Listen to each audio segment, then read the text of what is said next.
Urban problems in Jharkhand. Jharkhand में शहरी समस्याएं। तो जैसा कि हम जानते हैं, झारखंड पूरे भारतवर्ष का सबसे ज़्यादा संसाधन से संपन्न राज्य है और भारत के विकास के साथ साथ यहाँ पे भी शहरीकरण की दर बढ़ते जा रही है।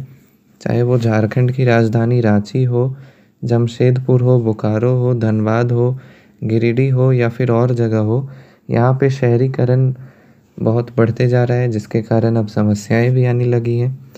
जैसे कि बुनियादी ढांचों की कमी। तो जो प्रमुख शहर है उसके आसपास के क्षेत्रों में जो लेबर आके काम करते हैं वो कम पैसों में रहने के लिए झुग्गी झोपड़ियाँ बनाते हैं, तो जिसके कारण झुग्गी झोपड़ियों की आबादी बढ़ रही है, जिससे बेसिक फैसिलिटीज़ उन तक नहीं पहुंच पा रहा है। दूसरा है कि गरीबी और सामाजिक मुद्दे भी बढ़ते जा रहे हैं, जिसमें बेरोजगारी, फिर सामाजिक बहिष्कार होता है उन लोगों का जो झुग्गी झोपड़ियों में रहते हैं।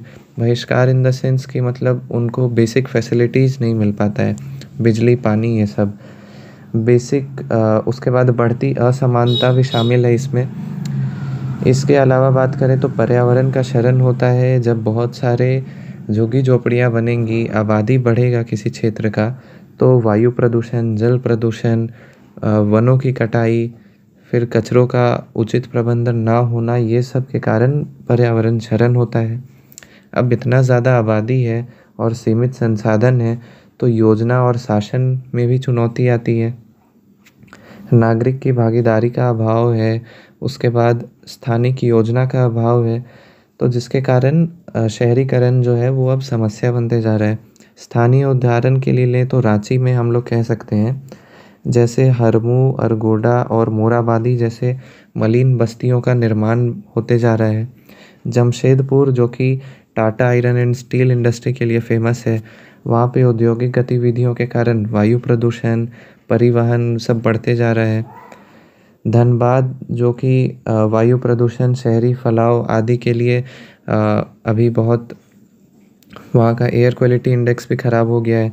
तो इन सब चुनौतियों से निपटने के लिए हम लोग को शहरी नियोजन यानी सिटी प्लानिंग का आवश्यकता है। बुनियादी ढांचों में निवेश, गरीबी उन्मूलन कार्यक्रम को प्रारंभ करना और नागरिकों की बढ़ती हुई भागीदारी सुनिश्चित करना, ये हम कर सकते हैं ताकि झारखंड में जो शहरी समस्याएं हैं वो कम हो सकें। इसको अगर लॉन्ग आंसर में लिखना होगा तो आप एक एक समस्या को और एक्सप्लेन करके लिख सकते हैं।